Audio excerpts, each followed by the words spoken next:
If you drove by the highway here, you would have no idea the kind of scenes on the waterways a couple miles away.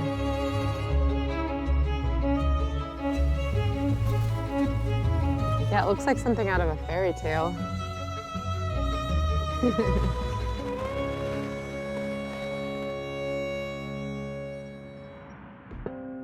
I have been a photojournalist over 20 years. I've done a lot of work on wildlife tourism, as well as migration on the southern border, searching for cloudberries in Finland, everyday reporting in New York City.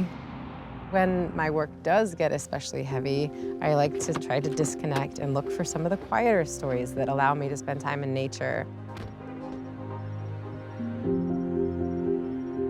Hi, I'm Kirsten. Matt, glad to meet you. There is an ongoing debate about whether or not the perimeter of the swamp can be opened up for exploration and possible development.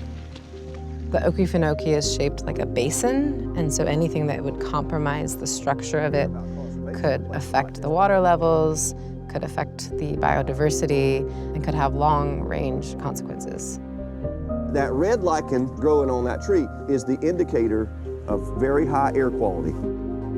This feels like one of those stories where strong images could help compel people to care and connect with this place. So it's 43 miles north to south and 25 miles wide at the widest point.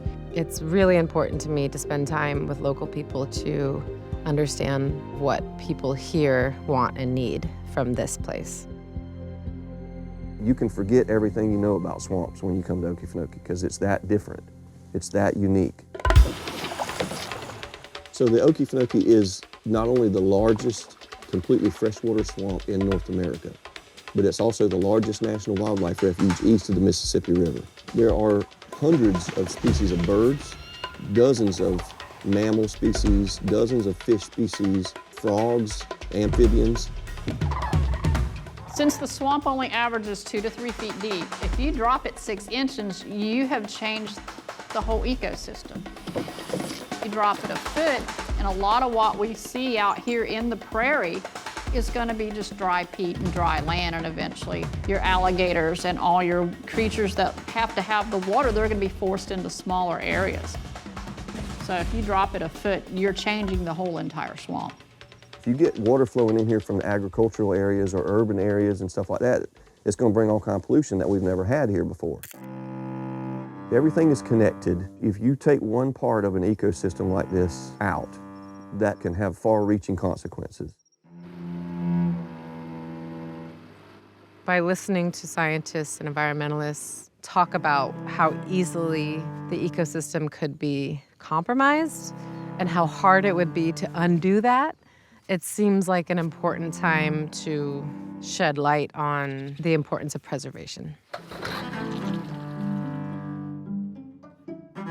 I'm a journalist, I'm not an environmental activist. You know, my job is not to write the story, it's to illustrate the story through images. I am looking around for details or scenes that are distinctive to this place, compelling moments, anything that'll help draw people into the story. I am constantly checking the images on the back of my camera. It's just as magical as it feels to me. Whoa.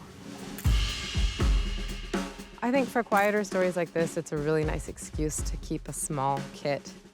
GFX100RF was great for this assignment. It's lightweight. I could tuck it in my bag. I could jump from boat to boat. I feel really portable and light. I don't have to lug a bunch of gear.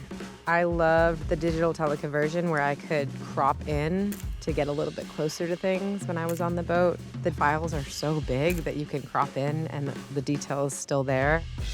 I think images often communicate better than words can. Overwhelmingly, people are proud of the swamp. They're proud of this place, and I think they would like to keep it how it is. I find moments of connection with people that are life-affirming. They'll share things with me that I'm allowed to then convey to a larger audience. Although the swamp is protected, the perimeter around the swamp is not. And so right now, the attention is shifting to trying to protect this buffer zone to make sure that nothing damages the interior of the swamp. It remains to be seen what will happen here over the next couple of years. Very few places in the world look like this. I want it to get the recognition that it deserves to help preserve it. This is an incredibly special and unique corner of the world. I already know that I want to come back and create more pictures. Now I feel invested in the future of this place.